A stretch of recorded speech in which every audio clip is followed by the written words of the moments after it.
जय सिया राम। श्री रामचरितमानस बालकांड, नवा प्रायण, पहला विश्राम, मास प्रायण, चौथा विश्राम के आगे आप श्री रामचरितमानस सुनिए और लोगों को सुनने के लिए प्रेरित करें।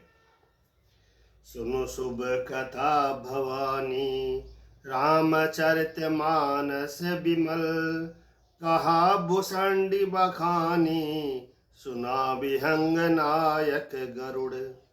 हे पार्वती, निर्मल रामचरितमानस की वह मंगलमय कथा सुनो जिसे काक भूषंडी जी ने विस्तार से कहा और पक्षियों के राजा गरुड़ जी ने सुना था। वह श्रेष्ठ संवाद जिस प्रकार हुआ वह मैं आगे कहूँगा। अभी तुम श्री रामचंद्र जी के अवतार का परम सुंदर और पवित्र पाप नाशक चरित्र सुनो। हरि गुण नाम अपार कथा, रूप अगणित अमित, मैं निज मति अनुसार कहूँ, उमा सादर सुनहूँ। श्री हरि के गुण, नाम, कथा और रूप सभी अपार, अगणित और असीम है। फिर भी हे पार्वती, मैं अपनी बुद्धि के अनुसार कहता हूं, तुम आदर पूर्वक सुनो। ओम नमः शिवाय। शंकर भगवान ने पार्वती जी से कथा सुना रहे हैं। सुनु गिरिजा हरि चरित सुहाए, विपुल विशद निगमागम गाये, हरि अवतार हे तुझ ही होई, इदमे तम कही जायन सोई। हे पार्वती सुनो, वेद शास्त्रों ने श्री हरि के सुंदर, विस्तृत और निर्मल चरित्र का गान किया है। हरि का अवतार जिस कारण से होता है वह कारण बस यही है ऐसा नहीं कहा जा सकता। अनेकों कारण हो सकते हैं और ऐसे भी हो सकते हैं जिन्हें कोई जान ही नहीं सकता। हे सयानी सुनो, हमारा मत तो यह है कि बुद्धि, मन और वाणी से श्री रामचंद्र जी की परखना नहीं की जा सकती। तथापि संत, मुनि, वेद और पुराण अपनी अपनी बुद्धि के अनुसार जैसा कुछ कहते हैं और जैसा कुछ मेरी समझ में आता है। हे सुमुखी, वही कारण मैं तुमको सुनाता हूँ। जब जब होय धर्म के हानि, बाढ़हि असुर अदम अभिमानी। जब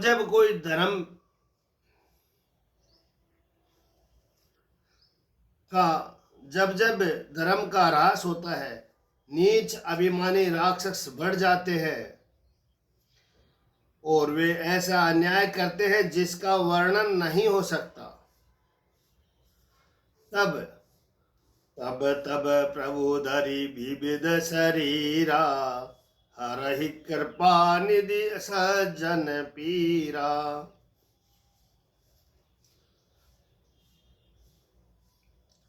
और वे ऐसा अन्याय करते हैं कि जिसका वर्णन नहीं हो सकता तथा ब्राह्मण, गो, देवता और पृथ्वी कष्ट पाते हैं। ब्राह्मण, गो, देवता और पृथ्वी कष्ट पाते हैं।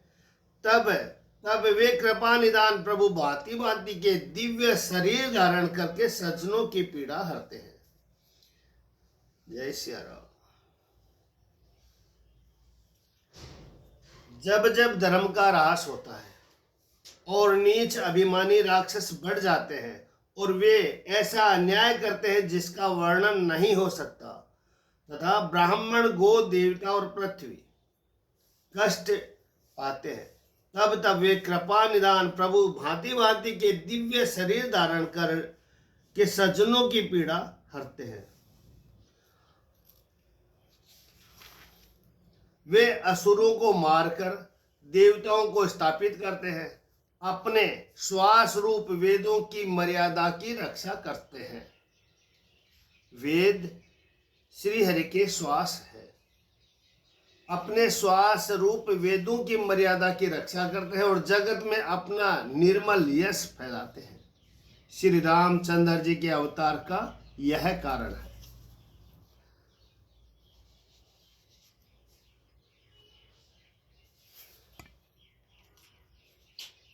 उसी यश को गा गा कर भक्तजन भवसागर से तर जाते हैं। कृपा सागर भगवान भक्तों के हित के लिए शरीर धारण करते हैं। श्री रामचंद्र जी के जन्म लेने के अनेक कारण हैं, जो एक से एक बढ़कर विचित्र है। हे सुंदर बुद्धि वाली भवानी, मैं अब उनके दो एक जन्मों का विस्तार से वर्णन करता हूँ। तुम सावधान होकर सुनो। कथा सावधान होकर मन से सुननी चाहिए। सावधान सुनो सुमति भवानी, सावधान सुनो सुमति भवानी, तुम सावधान होकर सुनो। श्री हरि के जय और विजय दो प्यारे द्वारपाल है, जिनको सब कोई जानते हैं। उन दोनों भाइयों ने ब्राह्मण शनकादिक के श्राप से असुर का तामसी शरीर पाया। एक का नाम था हिरण्यकश्यप और दूसरे का था हिरण्याक्ष। ये देवराज इंद्र के गर्व को छुड़ाने वाले सारे जगत में प्रसिद्ध हुए। वे युद्ध में विजय पाने वाले विख्यात वीर थे। उनमें से एक हिरण्याक्ष को भगवान ने वाराह सुअर का शरीर धारण करके मारा। फिर दूसरे हिरण्यकश्यप को नरसिंह रूप धारण करके वध किया और अपने भक्त प्रहलाद का सुंदर यश फैलाया। वे ही दोनों जाकर देवताओं को जीतने वाले तथा बड़े योद्धा रावण और कुंभकर्ण के नाम से बड़े बलवान और महावीर राक्षस हुए, जिन्हें सारा जगत जानता है। भगवान के द्वारा मारे जाने पर भी हिरण्याक्ष और हिरण्यकश्यप इसलिए मुक्त नहीं हुए कि ब्राह्मण के वचन का श्राप का प्रमाण 3 जन्म के लिए था। ब्राह्मण के वचन का श्राप 3 जन्म के लिए था। अतः एक बार उनके कल्याण के लिए भक्त प्रेमी भगवान फिर अवतार लिया। वहां उस अवतार में कश्यप और अदिति उनके माता पिता हुए, जो दशरथ और कौशल्या जी के नाम से प्रसिद्ध है। एक कल्प में इस प्रकार अवतार लेकर उन्होंने संसार से पवित्र लीलाएं की। एक कल्प में सब देवताओं को जलंधर दैत्य से युद्ध को हार जाने के कारण दुखी देखकर शिव जी ने उसके साथ बड़ा घोर युद्ध किया और वह महाबली दैत्य मारा नहीं मरता था। उस दैत्य राज स्त्री की परम सती बड़ी ही पतिव्रता थी और उसी के प्रताप से त्रिपुरासुर जैसे अजय शत्रु का विनाश करने वाले शिव जी भी उस दैत्य को नहीं जीत सके। प्रभु ने छल से उस स्त्री का व्रत भंग कर देवताओं का काम किया। जब उस स्त्री ने यह भेद जाना, तब उसने क्रोध करके भगवान को श्राप दिया। लीलाओं के भंडार कृपालु हरि ने उस स्त्री के श्राप को प्रमाण्य दिया, स्वीकार किया। वही जलंधर उस कल्प में रावण हुआ, जिसे श्री रामचंद्र जी ने युद्ध में मारकर परम पद दिया। एक जन्म का कारण यह था कि जिससे श्री रामचंद्र जी ने मनुष्य देह धारण किया। हे भारद्वाज मुनि, सुनो, प्रभु के प्रत्येक अवतार की कथा का कवियों ने नाना प्रकार से वर्णन किया है। एक बार नारद जी ने श्राप दिया, अतः एक कल्प में उसके लिए अवतार हुआ। वह बात सुनकर पार्वती जी बड़ी चकित हुई और बोली कि नारद जी तो विष्णु भक्त है और ज्ञानी है, मुनि ने भगवान को श्राप किस कारण से दिया? लक्ष्मीपति भगवान ने उनका क्या अपराध किया था? हे पुरारी, हे शंकर जी, यह कथा मुझसे कहिए। मुनि, नारद के मन में मोह होना बड़ा आश्चर्य की बात है। भोले बिहस महेश तब ज्ञानी मुड्डन कोई, जहि जस रघुपति का रहे जब, सो तसि तेहि क्षण होई। तब महादेव जी ने हंसकर कहा, न कोई ज्ञानी है न मूर्ख, श्री रघुनाथ जी जिसको जैसा करते हैं वह उसी क्षण वैसा ही हो जाता है। याज्ञवल्क्य जी कहते हैं कि हे भारद्वाज जी, मैं श्री रामचंद्र जी के गुणों की कथा कहता हूँ, तुम आदर से सुनो। तुलसीदास जी कहते हैं कि मान और मद को छोड़कर आवागमन का नाश करने वाले रघुनाथ जी को भजो। आवागमन का नाश करने वाले रघुनाथ जी, पुरुषोत्तम श्री राम को भजो। हिमालय पर्वत में एक बड़ी पवित्र गुफा थी। उसके समीप ही सुंदर गंगा जी बहती थी। वह परम पवित्र सुंदर आश्रम देखकर नारद जी के मन को बहुत ही सुहावना लगा। पर्वत, नदी, वन और सुंदर विभागों को देखकर नारद जी का लक्ष्मीकांत भगवान के चरणों में प्रेम हो गया।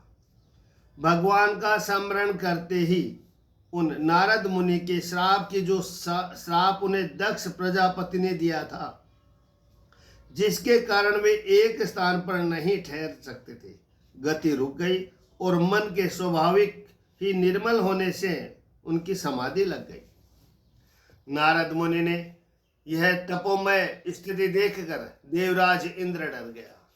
उसने कामदेव को बुलाकर उसका आदर सत्कार किया और कहा कि मेरे हित के लिए तुम अपने सहायकों सहित नारद जी की समाधि भंग करने को जाओ। यह सुनकर मीन ध्वज कामदेव मन में प्रसन्न होकर चला। सुना शीर मन महु असी त्रासा, चहत देव ऋषि मम पुर भाषा। जे कामी लोलुप जग माही, कुटिल काक इव सब ही डेराही। इंद्र के मन में यह डर हुआ कि देव ऋषि नारद जी मेरी पूरी अमरावती का निवास राज्य चाहते हैं। जगत में जो कामी और लोभी होते हैं वे कुटिल कोए की तरह सबसे डरते हैं। जैसे मूर्ख कुत्ता सिंह को देखकर सूखी हड्डी लेकर भागे और वह मूर्ख यह समझे कि कहीं उस हड्डी को सिंह छीन न ले, वैसे ही इंद्र को नारद जी मेरा राज्य छीन लेंगे ऐसा सोचते हैं। लाज नहीं आई। जब कामदेव उस आश्रम में गया तब उसने अपनी माया से वहां वसंत ऋतु को उत्पन्न किया।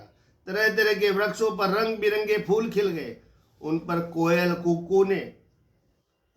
कोयले कूकने लगे और भौरे गुजार करने लगे।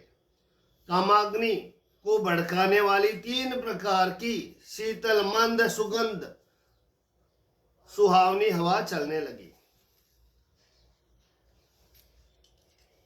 रंभा आदि नवयुवती देवांगनाएं जो सब की सब काम कला में निपुण थी, वे बहुत प्रकार के तानों को तरंगों के साथ गाने लगी और हाथ में गेंद लेकर नाना प्रकार के खेल खेलने लगे। कामदेव अपने इन सहायकों को लेकर बहुत प्रसन्न हुआ और उसने नाना प्रकार के मायाजाल किए, परंतु कामदेव की कोई भी कला मुनि पर असर न कर सकती। तब तो पापी कामदेव अपने ही नाश के भय से डर गया। लक्ष्मीपति भगवान जिसके बड़े रक्षक हो, भला उसकी सीमा मर्यादा को कोई दबा सकता है। तब अपने सहायकों समेत कामदेव ने बहुत डर कर और अपने मन में हार मानकर बहुत ही आर्त दीन वचन कहते हुए मुनि के चरणों को जा पकड़ा। नारद जी के मन में कुछ भी क्रोध न आया। उन्होंने प्रिय वचन कहकर कामदेव को समाधान किया। तब मुनि के चरणों में सिर नवाकर उनकी आज्ञा पाकर कामदेव अपने सहायकों सहित लौट गया। देवराज इंद्र की सभा में जाकर उसने मुनि की सुशीलता और अपने करतूत सब कही, जिसे सुनकर सबके मन में आश्चर्य हुआ और उन्होंने मुनि की बड़ाई करके श्रीहरि को सिर नवाया। तब नारद जी शिव जी के पास गए। उनके मन में इस बात का अहंकार हो गया कि हमने कामदेव को जीत लिया। उन्होंने कामदेव के चरित्र शिव जी को सुनाए और महादेव जी ने उन नारद जी को अत्यंत प्रिय जानकर इस प्रकार शिक्षा दी कि हे मुनि, मैं तुमसे बार बार विनती करता हूँ, जिस तरह यह कथा तुमने मुझे सुनाई है उसी तरह भगवान श्री हरि को कभी मत सुनाना। चर्चा भी चले तब भी उसको छिपा जाना। यद्यपि शिव जी ने हित की शिक्षा दी, पर नारद जी को वह अच्छी न लगी। हे भारद्वाज जी, अब कौतुक यानी तमाशा सुनो। हरि की इच्छा बड़ी बलवान है। राम कीन चाहहि सोई होई, करो अन्यथा अस नहीं कोई। शंभु भजन मुनि मन नहीं बाए, तब बिरंची के लोक सिधाए। श्री रामचंद्र जी को जो करना चाहते हैं, श्री रामचंद्र जी जो करना चाहते हैं वही होता है। ऐसा कोई नहीं जो उसके विरुद्ध कर सके। श्री शिव जी के वचन नारद जी के मन को अच्छे नहीं लगे, तब वे वहां से ब्रह्मलोक को चल दिए। एक बार गान विद्या में निपुण मुनिनाथ नारद जी हाथ में सुंदर वीणा लिए श्री हरि गुणगान गाते हुए क्षीर सागर को गए, जहां वेदों के मस्तक स्वरूप मूर्तिमान वेदांत तत्व लक्ष्मी निवास भगवान नारायण रहते हैं। नारायण कहाँ रहते हैं? क्षीर सागर को गए। क्षीर सागर में नारायण निवास करते हैं। रमा निवास भगवान उठकर बड़े आनंद से उनसे मिले और ऋषि नारद जी के साथ आसन पर बैठ गए। नारद जी के साथ आसन पर बैठ गए। चराचर के स्वामी भगवान हंसकर बोले कि हे मुनि, आज आपने बहुत दिनों पर दया की। यद्यपि शिव जी ने उन्हें पहले से वर्ज रखा था, तो भी नारद जी ने कामदेव का सारा चरित्र भगवान को कह सुनाया। श्री रघुनाथ जी की माया बड़ी ही प्रबल है। जगत में ऐसा कौन जन्मा है जिसे वह मोहित न कर दे। भगवान रूखा मुंह करके कोमल वचन बोले कि हे मुनिराज, आपका स्मरण करते ही दूसरों के मोह, काम, मद और अभिमान मिट जाते हैं। फिर आपके लिए तो कहना ही क्या है। हे मुनि सुनिए, मोह तो उसके मन में होता है जिसके हृदय में ज्ञान वैराग्य नहीं है। आप तो ब्रह्मचर्य व्रत में तत्पर और बड़े धीर बुद्धि है, भला कहीं आपको भी कामदेव सता सकता है। नारद जी ने अभिमान के साथ कहा, भगवान यह सब आपकी कृपा है। करुणा निदान भगवान मन में विचार कर देखा कि इनके मन में गर्व के भारी वृक्ष का अंकुर पैदा हो गया है। अंकुर, बीज। गर्व करुणानिधि भगवान ने मन में विचार कर देखा कि इनके मन में गर्व के भारी वृक्ष का अंकुर पैदा हो गया, यानी बीज पैदा हो गया। मैं उसे तुरंत ही उखाड़ फेंकूंगा, क्योंकि सेवकों का हित करना हमारा प्रण है। मैं अवश्य ही वही उपाय करूंगा जिससे मुनि का कल्याण और मेरा खेल हो। तब नारद जी भगवान के चरणों में सिर नवा कर चले। उनके हृदय में अभिमान और भी बढ़ गया। तब लक्ष्मीपति भगवान ने अपनी माया को प्रेरित किया। अब उसकी कठिन करनी सुनो। उस हरि माया ने रास्ते में 100 योजन 400 कोस का एक नगर रचा। उस नगर की भांति भांति की रचनाएं लक्ष्मी निवास भगवान विष्णु के नगर बैकुंठ से भी अधिक सुंदर थी। जय श्री राम।